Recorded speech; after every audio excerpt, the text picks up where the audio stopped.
خوش آمدید دوستداران زبان و ادبیات فارسی۔ آج کا موضوع روایات سعدی ہے۔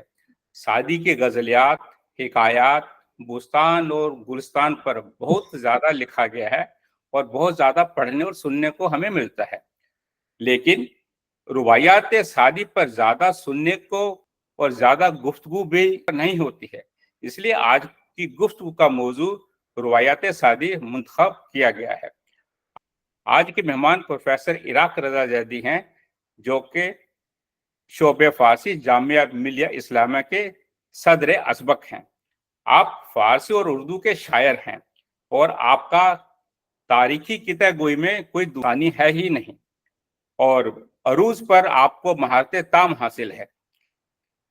آپ نے 100 سے زیادہ مقالات سپرد قلم کیے ہیں اور آپ کی 10 کتابیں آپ نے لکھی ہیں۔ فارسی میں تاریخ گوئی کی روایات، آئین روایات، محبوب روایات، جد و جہد آزادی میں پنجاب کے شعراء و ادبا کا کردار، مصنوعات فانی کشمیری کا تنقیدی جائزہ، بدیع گوئی، پرواز شاہین، یادگار بلال اور ایسے آن انڈو پرشین لینگویج لٹریچر، یہ آپ کے آرٹیکل کا مجموعہ ہے۔ اس کے علاوہ حکیم کمال الدین حسین حمدانی ایک شخصیت، ان کی شخصیت کا اس میں آپ نے جائزہ لیا ہے۔ میں آپ کو سعدی کی اس ربائی کے ساتھ دعوت سخن دیتا ہوں۔ سعدی کہتے ہیں: اے صاحب مال فضل کن بر درویش، گر فضل خدائی می شناسی برخیش، نیکوئی کن کے مردم نیک اندیش، اج دولت بختش ہمیں نیک آید پیش۔ آپ سے گزارش ہے آپ اپنے سخن کا آغاز کریں۔ بسم اللہ الرحمن الرحیم۔ پہلے تو میں پروفیسر راجندر کمار صاحب کا شکریہ ادا کرنا چاہوں گا کہ مجھے انہوں نے اس لائق سمجھا کہ اپنے اس کاروان میں شامل کریں۔ اور جیسا کہ سبھی جانتے ہیں اور آپ نے بھی بتایا کہ میں کبھی پامال شدہ مضامین پر کام نہیں کرتا۔ مثلا میں نے اگر حافظ پر بھی لکھنے کی کوشش کی ہے تو حافظ کی تاریخ گوئی پر میرا مضمون ہے، روایات حافظ پر میرا مضمون ہے، اور ایک مضمون میرا قصائد پر ہے۔ غزل پر بھی ہے ایک مضمون، لیکن وہ بھی میں نے ان کی حافظ کی جو تخلص ہے کہ کس طریقے سے انہوں نے تخلص کا استعمال کیا، وہ استعمال کیا ہے میں نے جب غزل پر ان کی بات کی ہے۔ تو اسی طریقے سے مسعودہ سلمان کی روایات پہ میرا کام ہے، خسرو کی روایات پر میرا کام ہے، اور آج میں شکر گزار ہوں کہ پتہ نہیں کیسے سعدی شیرازی کی روایات پر میں نے ابھی تک کام نہیں کیا تھا، اس کا موقع ہمارے راجندر کمار نے دیا۔ ہمارا دامن فارسی کا اتنا مالا مال ہے کہ ہمارے یہاں مثنوی بھی ہے، رباعی بھی ہے، مستزاد بھی ہے، اور بہت سی اصناف سخن ہیں جن کی گنتی کرنا بڑا مشکل کام ہے، ہر طریقے کے، مسدس میں، مسمن میں، مثلث میں۔ اور رباعی جو ہے وہ خاص طور سے اس کو جو فوقیت دی جاتی ہے اس وجہ سے کہ ہم مثنوی، قصیدہ، غزل، قطع، مستزاد، ترجیح بند، ترجیح بند کسی بھی بحر یا وزن میں لکھ سکتے ہیں، کوئی پابندی نہیں ہے۔ حالانکہ فارسی میں 19 بحور کا تذکرہ ہوتا ہے، اس میں 2 بحور پر کام نہیں ہوتا ہے زیادہ تر، لیکن حافظ یا سعدی جس نے بھی غزلیات لکھی ہیں یا کہیں ہیں موضوع کی ہیں، وہ 8 بحور سے زیادہ میں نہیں لکھی ہیں۔ یعنی ان کا سارا کلام حافظ کا ہو، غالب کا ہو، سعدی کا ہو، 8 بحور میں نبٹ جاتا ہے۔ 8 بحروں کا انہوں نے پر استفادہ کیا، اور 8 بحروں میں سے بھی 4 بحریں ایسی جن میں 80% کام ان لوگوں کا ہے، باقی جو 4 رہ جاتے ہیں اس میں کسی کی 2 غزلیں، کسی کی 4 غزلیں، کسی کی 1 غزل ہے، اس طریقے سے وہ ہے۔ رباعی اگر آپ کو عروض نہیں آتا ہے تو آپ نہیں لکھ سکتے، یہ بات خاص طور سے ہے۔ البتہ اردو زبان میں جتنی بھی اصناف سخن ہیں وہ ظاہر ہے فارسی سے آئی ہیں تو عربی سے زیادہ ہیں، اس لیے اردو زبان کی بھی اپنی ہے، یہاں مثنوی بھی سب اور روایات بھی ہیں۔ روایات کہنے کو تو عروض کی پابند ہیں، لیکن فقط ایک بحر میں روایات لکھی جاتی ہے، اور بحر کا نام ہے بحر حس۔ مفاعیل مفاعیل مفاعیل یہ مسدس میں ہے، اور مفاعیل میں 8 بار ہو جاتا ہے تو مسمن میں ہو جاتا ہے، یہ ہے۔ اور اس میں بھی 12 وزن پر کام کیا جاتا ہے، جسے ہم ایک تبلیغ یا ازالہ بڑھانے سے یہ 12 سے 24 ہو جاتی ہیں. یعنی اردو میں ہمارے استاد زار اللامی یا ان کے استاد سحر عشق آبادی نے اس میں 12 وزن بڑھائے، اور پھر استاد میرے جو ہیں جنہوں نے مجھے نشنی بنایا، اوم پرکاش اگروال زار اللامی، وہ بھی ہیں. آپ نے یہ بھی دیکھا کہ میرا جو شجرا مل رہا ہے شاعری کا، میں خود تو سید ہوں، شیعہ ہوں، مسلمان ہوں، میرا شجرا اوپر کا جو ہے اس میں پہلے اوم پرکاش اگروال زار اللامی صاحب ہیں، پھر سحر عشق آبادی بھٹناگر صاحب ہیں، اس کے بعد عزیز لکھنوی تک ہم لوگ پہنچ جاتے ہیں. تو یہ جو خاص طور سے شجرا میرا ہے، یہ سیکولر ہندوستان کا ایک بہت بڑا میں سمجھتا ہوں چہرہ آپ اسے کہہ سکتے ہیں، کہ جس کے یہاں 2 پشتوں تک جو ہیں اہل ہنود ہیں، اور اہل ہنود میں بھی ایک اگروال ہیں اور ایک بھٹناگر ہیں، یعنی ایک بنی ہیں اور ایک کاشت ہیں. تو اس صورت سے انہوں نے 54 اوزان اردو میں بنائے ہیں، لیکن فارسی میں وہی 12 یا 12 سے 24 ہیں وہ اوزان ہیں، جس میں فقط 10 ارکان جو ہیں وہ کام کرتے ہیں، اس کے محذوف ارکان. یعنی مفاعلون سے جو بنتے ہیں، مفعولو بنتا ہے، فاعلون بنتا ہے، مفعولون بنتا ہے، مفعولو بنتا ہے، مفعیلو بنتا ہے، اور آخر میں فعول اور فعل اور فا. یہ اس طریقے سے 24 اوزان ہمارے ہو جاتے ہیں. اس کو ایجاد کرنے والے جو ہیں وہ ہمارے پہلے وہی شاعر روزکی ہیں. روزکی نے 24 اوزان میں نہیں لکھا، اتفاق سے یہ ہے ان کی روایات جو، حالانکہ انہوں نے فارمولہ 24 اوزان کا دیا ہے، لیکن ان کے یہاں جو ہے 24 اوزان میں کام نہیں ہوا ہے. کل 14 اوزان میں انہوں نے اپنی روایات لکھی ہیں روزکی. اس کا مطلب یہ نہیں ہے کہ وہ نہیں، کہ وہ شروعات ہے وہ. اور 24 اوزان میں یا 12 اوزان میں بہت کم لوگوں نے استعمال کیا ہے. البتہ دارا شکو ہیں اور فانی کشمیری وغیرہ ہیں، انہوں نے 24 اوزان پر کام کیا ہے. اب ربائی کی اہمیت کیا ہے میں تھوڑی سی بتا دوں آپ کو، کیونکہ ربائی میں فقط 2 شعر ہوتے ہیں. غزل میں کتنی بھی شعر ہو سکتے ہیں، لیکن اس کا ہر شعر غزل کا آزاد ہو سکتا ہے. یعنی ایک مضمون غزل کے ایک شعر میں مکمل ہو جاتا ہے. ربائی کے 2 شعروں میں یعنی 4 مصروں میں ایک مضمون جو ہے مکمل ہو جاتا ہے. اس صورت سے اگر ہم غزل کو اور مختصر کرنا چاہیں تو اس سے ربائی بنتی ہے. اب تک دونوں کا فرق یہ تھا کہ غزل میں تو سبھی کچھ آ جاتا ہے، رباعیوں کے فلسفہ، منطق، اخلاق وغیرہ کے لیے مشہور تھیں. اور سعدی شیرازی کے لیے سب جانتے ہیں کہ فارسی زبان میں اگر ہم 4 شاعروں کا تذکرہ کریں گے تو ان میں ایک جو ہے وہ سعدی ہوں گے. پہلا تو میں فردوسی کے لیے کہا جاتا ہے وہ ہے، پھر حافظ، سعدی، اور 14 کسی کو بھی رکھا جا سکتا ہے. یہ 3 شاعر ایسے ہیں جن کا، یا مولانا رومی کے لیے بہت زیادہ شہرت حاصل ہے.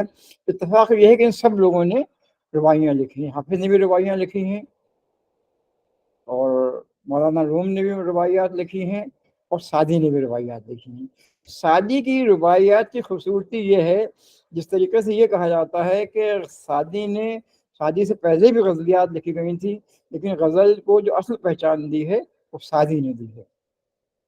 آج بھی مقبولیت کا عالم تو یہ ہے کہ کہا تو حافظ کی جاتا ہے، حافظ غزلیں زیادہ مشہور بھی ہیں اور زبرداد خاص و عام بھی ہیں ان کے مصرے غالب کی. حالانکہ کچھ مصرے ایسے ہیں جو لوگ پڑھتے ہیں اور اس میں تبدیلی ہو چکی ہے، اصلی مصرع کچھ اور تھا، کچھ اور بدل کے آ گیا ہے ہندوستانی مزاج کے حساب سے. لیکن سعدی جو ہیں وہ اپنی جگہ پر شعر کے جو، غزل کے جو موجد ہم کہیں جس کے لیے کہ جنہوں نے ایک بالکل نئی حیت غزل کو دی، اسی سے حافظ نے فائدہ اٹھایا. زمانے کے حساب سے اگر ہم دیکھیں تو 3 شاعر ہمارے سامنے ہیں. پہلے شاعر سعدی ہیں جن کا انتقال 691 ہجری میں ہوتا ہے. 691، اور اگر یاد کرنے کا طریقہ آسان یہ ہے کہ لفظ خاص سے ان کی تاریخ نکل آتی ہے. خے کے 600 ہوتے ہیں، الف کا 1 ہوتا ہے، سواد کے 90 ہوتے ہیں. 691 میں سعدی کا انتقال ہو جاتا ہے. آخر میں ہمارے حافظ ہیں جن کا انتقال ٹھیک 100 سال کے بعد، یعنی 691 کے 100 سال کے بعد 791 ہجری میں حافظ کا انتقال ہو جاتا ہے. ان کی حاکم مسلح سے تاریخ نکلتی ہے. ان دونوں کے بیچ میں ہمارے خسرو ہیں، یعنی سن 725 ہجری میں ان کا انتقال ہوتا ہے. تو یہ ایک سسٹم ہے کہ شادی کے بعد 725 میں خسرو، اور خسرو کے بعد 791 ہجری میں حافظ. یہ تینوں بڑے شاعر ہیں، ربائی کے بھی، غزل کے بھی، مثنوی کے بھی. البتہ حافظ کا مثنوی کے شاعر میں نہیں رکھ سکتے. ان کی روایات میں وہی غزل کی چاشنی ہے، وہی محبوب سے گفتگو ہے، وہی جو زندگی کے تقاضے ہیں وہ بیان کیے جا رہے ہیں۔ یعنی فلسفہ یا منطق ان کی روایوں میں دکھائی نہیں دیتا، اور مستثنیات تو ہر جگہ ہوتی ہیں کہ اگر آپ ایک کوئی روایی اٹھا کے دے دیں گے اس میں فلسفہ ہے یا اس میں خیام کا نظریہ نظر آتا ہے، وہ الگ بات ہے۔ سعدی نے کل 200 روایات لکھی ہیں جو اب تک میں نے پڑھی ہیں، ہو سکتا ہے اس سے زیادہ کسی اور نسخے میں نکل آئیں، لیکن اب تک جو ان کی روایات سامنے آئی ہیں وہ 200 روایات ہیں۔ اور اس میں اگر آپ دیکھیں گے تو جب ہم غزل کے 2 شعر یعنی قطع بند شعر جسے کہیں وہ نظر آتے ہیں۔ اس میں ایک بات اور کہنا چاہوں گا، فارسی کے مشاعروں کا تو حال مجھے نہیں معلوم ہے جنہیں شب شعر کہا جاتا ہے، سعدی کی روایی میں جو چاشنی غزل کی ہے اس سے آپ کو اندازہ ہوگا کہ وہ کتنے قریب ہیں۔ ان کی روایات میں وہی ساری چیزیں، وہی سارا مضامین جو طریقے سے لکھے جاتے ہیں غزل میں جو بات کہی جاتی ہے وہ ان کی روایوں میں، جو یہ بہت بڑی بات ہے کہ روایوں کو انہوں نے، یا تو اگر ہم اردو میں دیکھیں فراق کا یہ چیز ملتی ہے، فراق کی روایات میں یہ چیز ملتی ہے کہ انہوں نے اپنی روایات میں غزل کے سارے رموز جو ہیں وہ ترتیب دیے ہیں، موضوع کیے ہیں۔ تو یہ چیز ہو سکتا ہے فراق فارسی جانتے تھے، انہوں نے سعدی سے سیکھا ہو سکتا ہے، اور میں بھی اب جب میں نے سعدی کی روایاں پڑھی ہیں آپ کے تسلسل سے تو ہو سکتا ہے اب میں بھی ان روایوں میں اپنی کچھ چیزیں ایسی لاؤں جو لگتا ہے کہ وہ غزل جو ہے بہت اہم چیز ہے، اور ظاہر ہے اصناف سفن کی جان ہے وہ۔ اب دیکھیے یہ کہتے ہیں کہ عشاق به درگهت اسیرند بیا، پس خوی تو بر تو نگیرند بیا، ہر جور و جفا کے کردے ہی معذوری، زن پیش کہ عذرت بپذیرند بیا۔ دیکھیے ایک فارسی میں خوبی یہ ہے کہ ہم ایک لفظ سے ایک جملہ پورا بنا دیتے ہیں۔ بیا یعنی آ جا، میرے پہلو میں آ جا، میرے ساتھ بیٹھ جا، مجھے تیری ضرورت ہے، تیرے بغیر جو ہے میرا کام نہیں چلنے والا ہے، آ۔ اور ہم یہاں پر مومن کا ایک شعر اردو کا بھی سنا سکتے ہیں کہ تم میرے پاس ہوتے ہو گویا جب کوئی دوسرا نہیں ہوتا، یعنی ہمیں ہر وقت بھڑکا لگا جاتا اب آ رہا ہے، بیا بیا بیا، آ رہا ہے آ رہا ہے آ رہا ہے۔ تو اب یہاں پر کہتے ہیں کہ عشاق یعنی عاشق جو ہیں، بدرگہت تیری درگاہ کے، تیرے مکان کے، تیری منزل کے، تیرے کوچے کے، تیرے راستے کے کیا ہیں؟ اسیر ہیں۔ اور اسیر جو ہیں ان کو ضرورت کس کی ہوتی ہے آزاد ہونے کے لیے؟ جس نے اسے اسیر کیا ہے۔ اگر ہم اور واضح کر دیں کہ جس بادشاہ نے ہمیں قید کیا ہے اس دور میں، وہی بادشاہ ہم کو قید سے دور کر سکتا ہے، ہمیں آزادی دے سکتا ہے۔ مسعود سلمان کا سامنے کتنے سال جیل میں رہے ہیں، خاقانی ہمارے کتنے سال جیل میں رہے ہیں، لیکن ان کو رہائی کس نے کیا ہے؟ اسی بادشاہ نے جس کے وہ اسیر تھے، جس طرح۔ اب اس شادی کی روائی کا مزہ دیکھیے آپ کہ شیخ بدرگاہ تیری درگاہ کے، تیرے کوچے کے، تیرے راستے کے سب اسیر ہیں، اور اسیر کیا چاہتے ہیں کہ ان کو رہائی ملے۔ کون اسیر رہنا چاہتا ہے؟ قید و بند کی ضرورتیں کون برداشت کرنا چاہتا ہے؟ تو یہ اسیر ہیں۔ اسیر لفظ کا مطلب یہ کتنی اس کی وسعت ہے اس کا اندازہ لگانا مشکل ہے، اور اس کے پس منظر میں جو معنی ہے اس معنی جب ہم جائیں گے، اسیر کے معنی میں جائیں گے، تب ہمیں کہ ہم اپنے محبوب کی زلفوں کے اسیر ہیں، اور جب محبوب کی زلفوں کے اسیر ہیں ہم، تو ہمیں آزادی کیسے ملے گی؟ جب محبوب کی زلفوں کے سائے میں ہم آ جائیں گے تو وہ ہماری آزادی ہوگی۔ تو بیا آ جا، جب تو آ جائے گا تو اپنے آپ ہی ہم تیرے زلفوں کے سائے میں آئیں گے، اور یہ ہماری اسیری کا زمانہ جو ہے وہ ختم ہو جائے گا۔ ہر جور و جفا کے کردہ ہی، انہیں جو بھی جور و جفا کرتا ہے اس سے دور کیا جا سکتا ہے، معذوری، عذر اس کے لیے ہو سکتا ہے، ہر چیز کے لیے ایک عذر ہوتا ہے، اس کے لیے ایک عذر ہے۔ زن پیش کی عذرت نہ پذیرن بھی، اس سے پہلے کہ تیری ظلم و جور کا چرچا ساری دنیا میں ہو جائے، ابھی تک تو ہم تک محدود ہے نا، جو اسیر لوگ ہیں جو تیرے قید و بند میں ان تک ہے، یہ قصہ جو ہے اگر ساری دنیا میں چلا گیا تو اب تجھے وہ موقع نہیں ملے گا کہ لوگ تجھے، تو اچھی کام کرنے کے باوجود بھی ان کی شہرت اتنی ہو سکے کہ تو برا آدمی نہیں ہے، تو برا بادشاہ نہیں ہے۔ یہ اس وقت سے، اس سے پہلے کیا ہونا چاہیے؟ تو آ جا اور یہ دکھا دے کہ تیری جو بدخوئی ہے وہ فقط بدخوئی نہیں ہے، اس کے ساتھ ساتھ تیری کچھ اچھی عادتیں بھی ہیں۔ یہ چیز غزل کی چیز تھی جو ایک ربائی میں اتنی خوبصورتی کے ساتھ میں سعدی نے بیان کی ہے۔ اور اسی طریقے سے اگر ہم دیکھیں کہ دیکھیے کچھ الفاظ ایسے، کچھ ترکیبیں ایسی ہوتی ہیں جو